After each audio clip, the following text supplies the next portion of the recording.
दोस्तों हमारी आज की इस वीडियो का टॉपिक रहेगा डू अ बीच। इस पोयम को लिखा है एक विक्टोरियन इरा के educator and writer Matthew Arnold ने।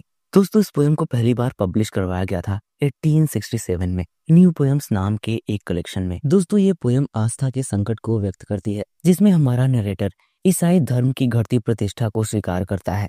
ये पूरी पोयम इस बात के लिए रिसर्च करती है कि जीवित रहने का क्या मतलब है। तो आइए दोस्तों हम इस पोयम की समरी को डिस्कस करते हैं। दोस्तों हमारा नरेटर शांत समुद्र की तरफ देखता है।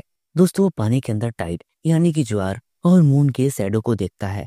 अंग्रेजी चैनल के पार देखते हुए हमारा नरेटर फ्रांसीसी तट यानी कि उसके शोर की रोशनी को फीका पड़ते हुए देखता है, जबकि अंग्रेजी तट की चट्टानें ऊंची और चमकदार हैं और खाड़ी शांत लगती है। अचानक से नरेटर किसी और को संबोधित करता है और इस व्यक्ति से आग्रह करता है कि वो आकर देखे कि नरेटर क्या देख रहा है और रात की सुखद हवा का आनंद ले।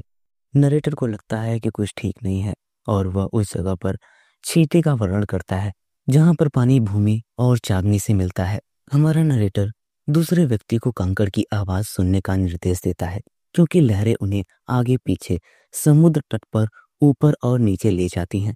नरेटर इस धीमी गति से दोहराई जाने वाली क्रिया को नोट करता है और इसे शाश्वत उदासी के साथ पहचानता है। अचानक से हमारा narrator ancient Greek playwright Sophocles के बारे में सोचता है और कल्पना करता है कि सोफोक्लिस एजियन सागर में वही उदासी सुन रहा है जो नरेटर अब अंग्रेजी तट पर सुन रहा है।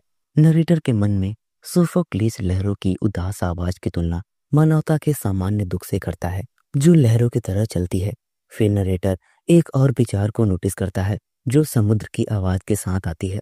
इस अगले विचार को समझाते हुए नरेटर धार्मिक आस्था को एक ऐसे समुद्र के रूप में वर्णित करता है जो कभी ज्वार की तरह भरा हुआ था।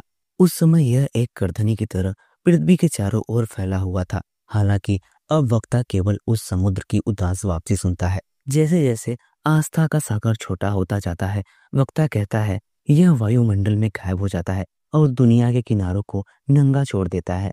नरेटर अचानक से साथी को प्रेम कहकर संबोधित करता है और हताश होकर कहता है कि उन दोनों को एक दूसरे के साथ ईमानदारी और प्रामाणिकता से पेश आने की जरूरत है।